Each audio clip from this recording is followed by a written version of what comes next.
They said it couldn't be done, but they underestimated the power of an iron will. Watch as we bring you the most intense stories of perseverance and the ultimate victory of the human spirit. Subscribe now and fuel your own fire with these cinematic tales. The last thing my daughter ever said to me, the last real thing, before the phone calls became short and careful and full of spaces where words should have been, was spoken on a Thursday evening in November 2022 at my kitchen table in Houston over 2 cups of coffee that neither of us finished. "Mom," she said, "I think my husband is going to destroy everything we built, and I'm scared." I told her she was overthinking it. I told her Mitchell had always been high-strung about money and that real estate developers got like that when deals went sideways. I told her to give it time. 14 months later, I stood at the back of a packed auditorium while a man read citations honoring my son-in-law's contributions to affordable housing development in Harris County. Mitchell Pruitt, standing at the podium in a charcoal suit, smiled the smile of a man without a single weight on his conscience.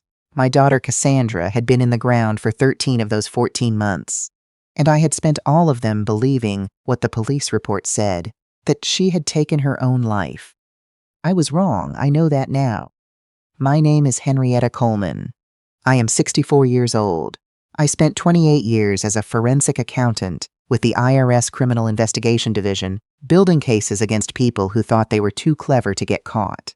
I retired in 2019 with a commendation and a pension, and the firm belief that I had seen every kind of financial crime a human mind could construct.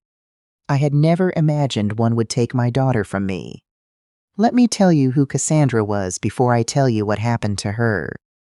Cassandra Marie Coleman, Cass, to everyone who knew her, was born on April 9, 1984, during a spring thunderstorm that knocked out power at St. Luke's for 40 minutes. The nurses delivered her by flashlight. She came into the world already inconvenient, already demanding attention, already impossible to ignore. That was Cass. She studied architecture at Prairie View A&M, graduated top of her class in 2006, and spent 12 years working her way up at a commercial firm downtown before striking out on her own. Coleman Design Group opened in January 2018 with 3 employees and a lease on a small office off Westheimer. By the end of 2021, it had grown to 19 people and had won contracts on 4 major residential projects across the greater Houston area. She met my son-in-law at a groundbreaking ceremony in 2015. He was 32, already running his own development company, polished and persuasive in the way that men who have learned to sell things always are. They married in June 2017. I liked him well enough in those early years. Well enough to loan them the down payment on their house in Sugar Land. Well enough to show up at every dinner party he threw. I noticed things, though. Small things. The way he'd answer questions Cass hadn't finished asking. The way he'd reference her firm as though it were a subdivision of his own operation, rather than a business she'd built independently. The way he'd laugh a little too loudly whenever she mentioned a contract she'd won without him. I filed those observations away. You do that with sons-in-law. You file and you wait. Cass died on January 14, 2023, a Saturday. The medical examiner determined cause of death as acute drug intoxication, a combination of prescription sedatives and alcohol, consumed in sufficient quantity to cause respiratory failure. They found her in the home office of the house she shared with my son-in-law in Sugar Land. The sedatives were prescribed to her. The wine glass was on her desk. Her laptop was open to a draft email she never sent. My son-in-law called me at 7:14 in the morning. He was crying. He said he'd come home from an early site visit and found her. He said he'd tried to wake her up. I drove to the hospital in a state I can only describe as mechanical. Hands on the wheel, eyes on the road, brain completely offline. My son Andre met me there. We stood in a corridor under fluorescent lights while a doctor we didn't know explained things we couldn't process. The detective assigned to the case closed it within 60 days. Suicide. He cited the prescription in her name, the absence of forced entry, and what he called documented personal stressors. Meaning, Cass had recently argued with a business partner and had a gap in her project pipeline. People who had never met my daughter decided those were reasons enough to stop looking. I am a 28-year veteran of financial investigations. I know how to read a case file. I accepted the ruling anyway because when it's your child in that room, when the grief is so heavy you can't lift your own arms above your head, You accept the explanation that hurts least. You accept it and you carry it and you wait for it to start making sense. It never did. For 13 months, I carried the weight of believing my brilliant, meticulous, detail-obsessed daughter had simply given up. Cass, who used to call me to talk through every business decision. Cass, who color-coded her project binders. Cass, who had sent me a birthday card 2 weeks before she died, with a handwritten note saying she had news she couldn't wait to share. That woman did not give up. I know that now because of what I found on a Tuesday afternoon in February 2024.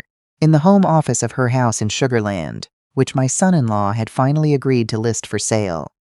Andre had asked me to help box up the last of Cass's professional materials. Drafting tools, sample books, reference volumes, so the stager could finish the room. I was pulling storage boxes down from the upper shelf of the closet when I knocked a heavy object off the back ledge. It landed on the closet floor with a sound that was too solid, too dense for what should have been an empty corner. A fireproof lockbox, matte black, roughly the size of a shoebox, with a combination lock set to 4 digits. I stared at it for a long time. I knew Cass's mind. I had watched her use the same combination, 0409, her birthday, on everything from her gym locker to her bicycle lock for 20 years. The box opened on the first try. Inside, a small red notebook. A burner phone, the prepaid kind, sealed in a plastic evidence bag the way my old colleagues used to bag things at crime scenes. And an envelope sealed, with my name on the front in Cass's handwriting. I sat down on the floor of that closet, and I couldn't move for several minutes.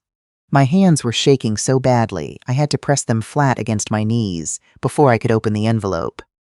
Mom, if you found this, something went wrong.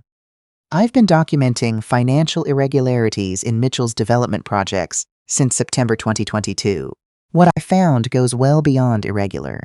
He has been using Coleman Design Group as a shell to funnel inflated contract payments through city housing programs, federal affordable housing funds, back to his own private accounts. He's been doing it since 2020.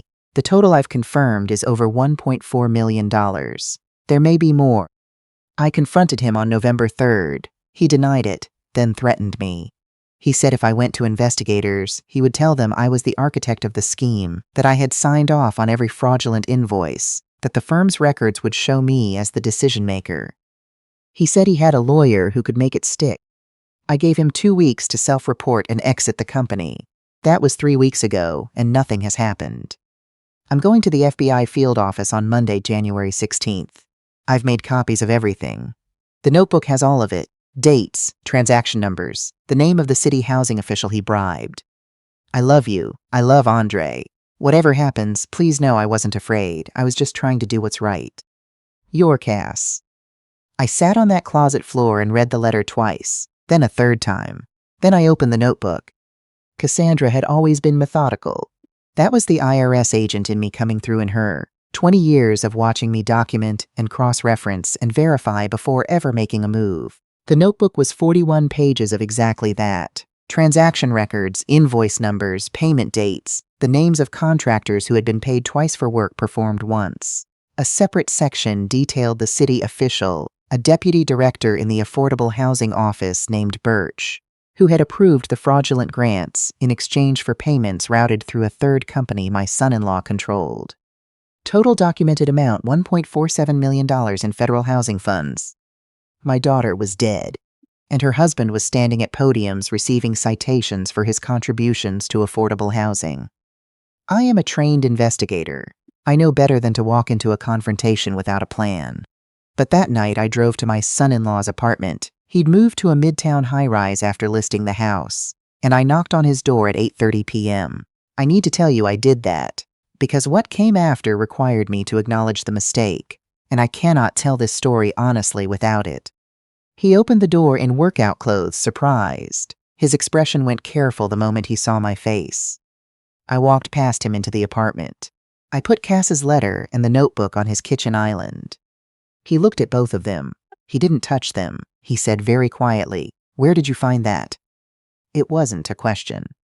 I told him everything. I watched his face while I talked. He had a particular quality of stillness, the kind that comes not from calm but from calculation, from a person who has learned that the first move in any negotiation is to show nothing. "Henny," he said. He used the nickname. He'd always known it bothered me. I think grief is doing something to your thinking. Cass was struggling. She made choices at the firm she couldn't face. I cut him off. I told him what a forensic accountant sees when she reads those 41 pages. I used the technical language so he would understand that I was not a grieving old woman who could be managed. I was the person who had built federal cases that sent people to prison for exactly this kind of scheme. The calculation behind his eyes completed itself. He pulled out a stool and sat down. He told me Cass had been a willing partner from the beginning. He said she'd come to him, not the other way around. He said he had emails, digitally signed, with her name on the approval chain for every transaction in that notebook. He said any investigation would find her fingerprints all over it. You go to the FBI, he said, and the first name they hear is Cassandra Coleman. You want that to be her legacy? The scholarship you're planning at Prairie View? The foundation? All of it disappears the moment her name gets attached to a federal fraud case. He stood up and put the notebook in his jacket pocket. I didn't stop him. You have until Sunday, he said at the door. Think about what you want Cass to be remembered for. Then we're done talking about this.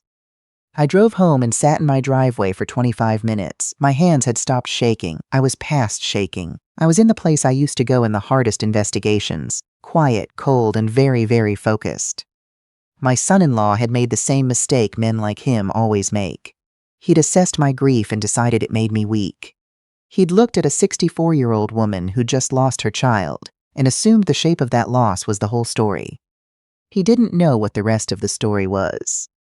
I went inside and made 2 phone calls.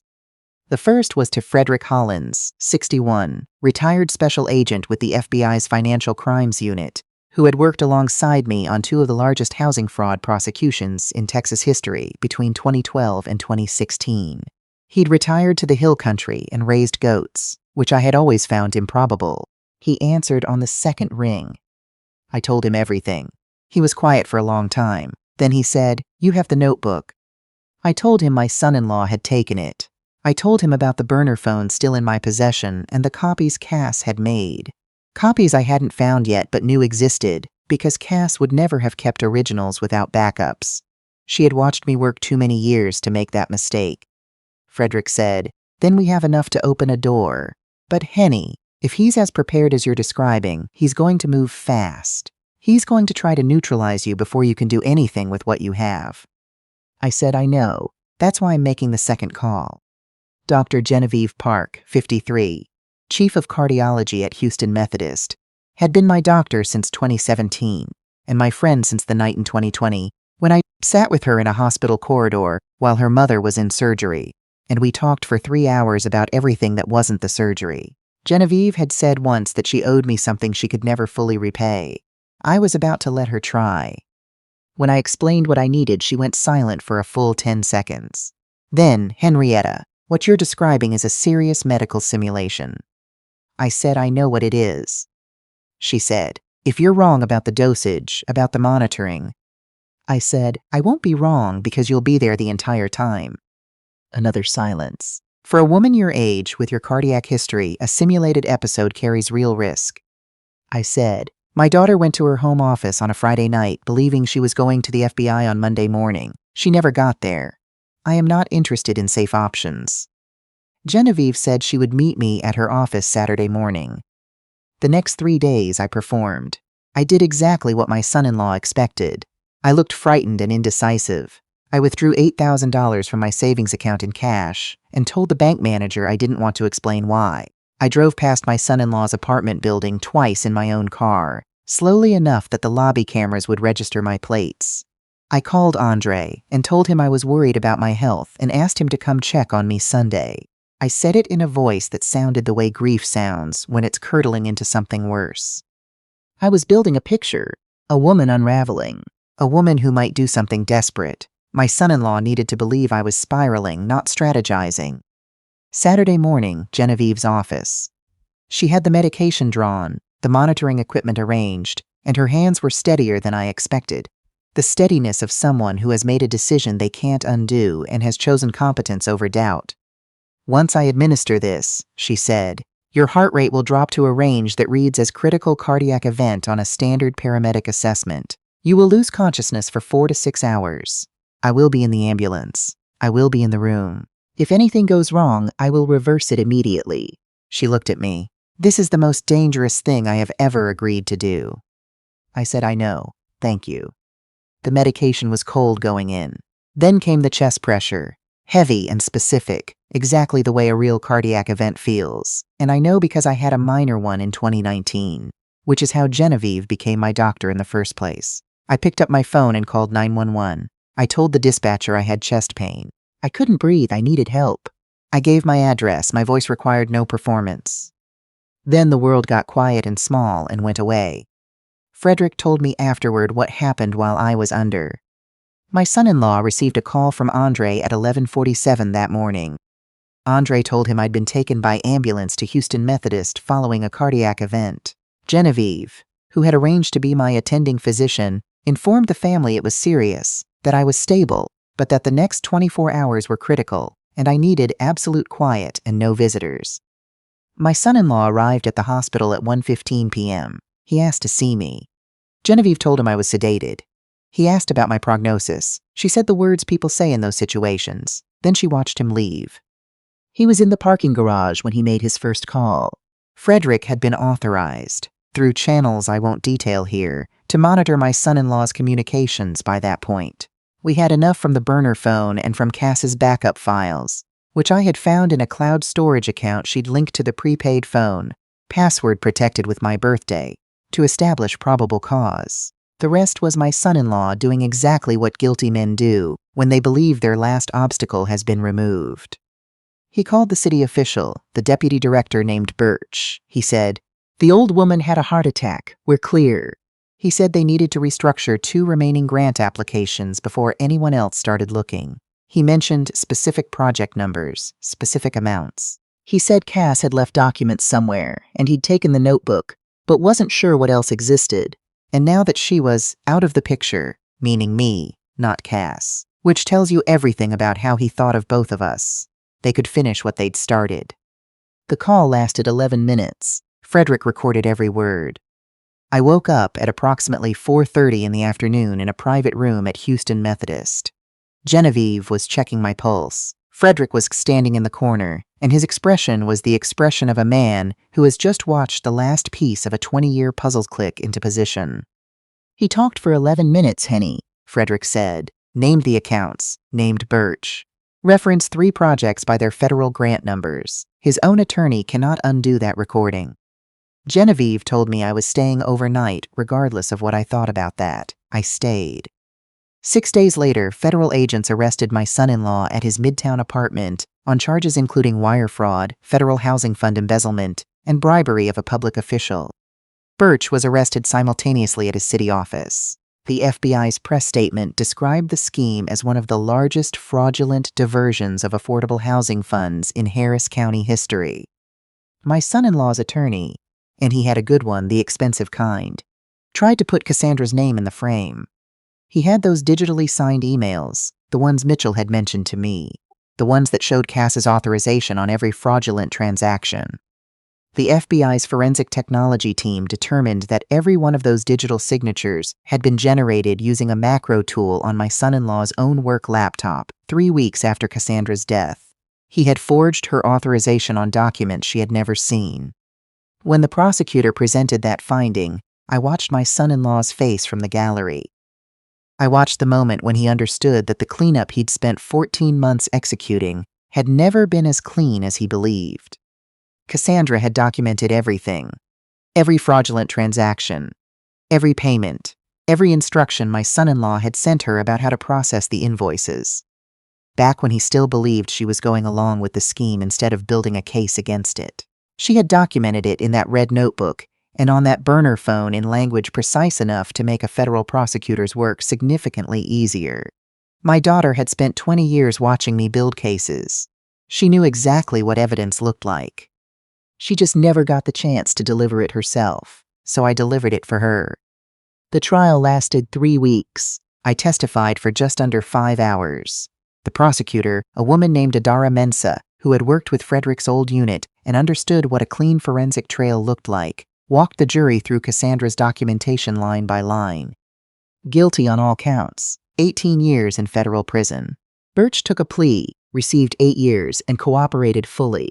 The $1.47 million in fraudulent grants was traced, and the city's housing authority began redirecting those funds to the community development projects they were always meant to serve.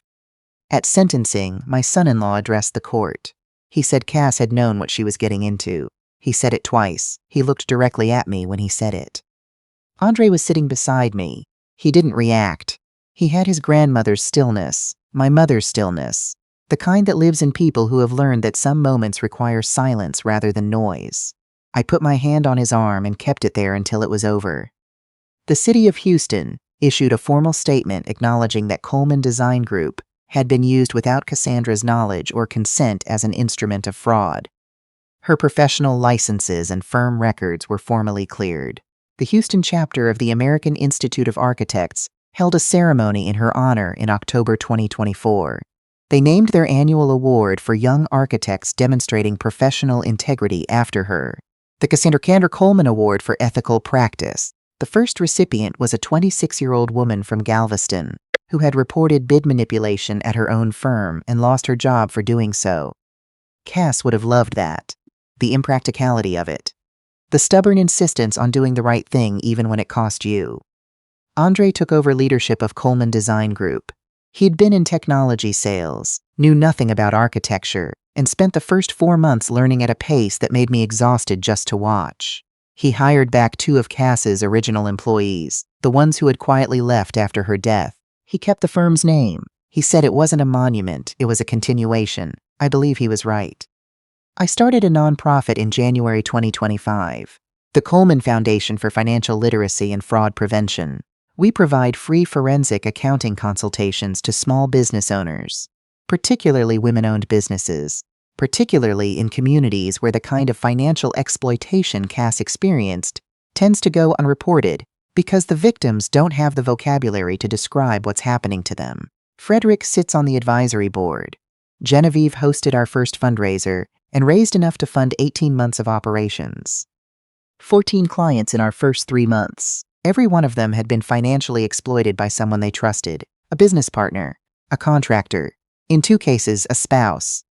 In every case, when I sat with them and walked through what had happened, the first thing they said was some version of, "I thought I was imagining it. I didn't want to make trouble. I thought maybe I was wrong."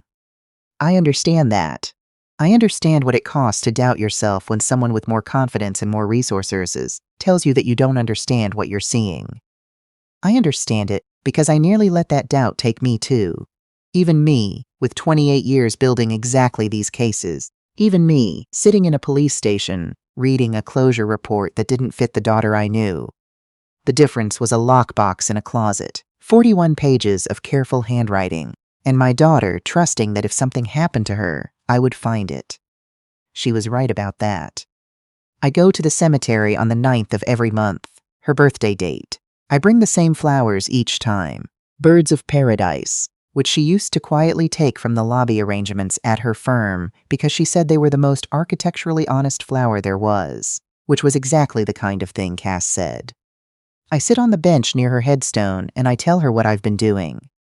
I told her about the first Coleman Award recipient, about Andre going back to her original employees and asking them to come home, about the foundation's 14th client recovering $67,000 that her nephew had taken from her over 2 years, about my son-in-law in his federal facility, his appeals running dry. I told her I was sorry it took me 14 months to stop accepting an explanation that didn't fit. I told her we won, Cass, not the way either of us wanted, but we won. There is something nobody tells you about the work of investigation. The real work, the kind that lives in your chest long after the files are closed. Nobody tells you that the cases you cannot close officially become the cases that teach you what the work was always actually for.